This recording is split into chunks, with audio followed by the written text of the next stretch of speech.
সচিবালয়ে আগুন লাগার ঘটনায় সামাজিক যোগাযোগ মাধ্যম ফেসবুকে বিক্ষুব্ধ এক স্ট্যাটাস দিয়েছেন বৈষম্যবিরোধী ছাত্র আন্দোলনের অন্যতম সমন্বয়ক সার্জিস আলম।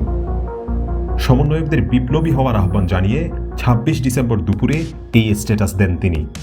ফেসবুকে সার্জিস আলম লিখেছেন, বিগত ১৬ বছরে আওয়ামী লীগের যারা চাটার দল ছিল তাদের মধ্যে অন্যতম স্টেক হোল্ডার ছিল আমলাদের বৃহৎ একটি অংশ।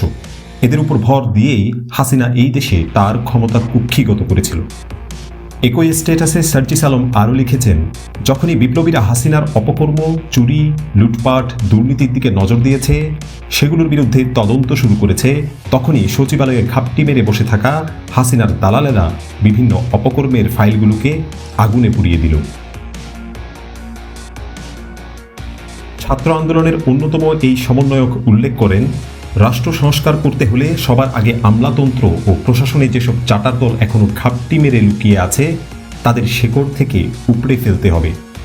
এছাড়াও তিনি উপদেষ্টা নাহিদ ইসলাম, আসিফ মাহমুদ ও মাহফুজ আলমকে উদ্দেশ্য করে বলেন, ভাই, বিপ্লবী ভূমিকায় অবতীর্ণ হন, সাবধান করার সময় আর নাই, পুরো বাংলাদেশ আপনাদের সাথে আছে। Mohammad Akil, desk report.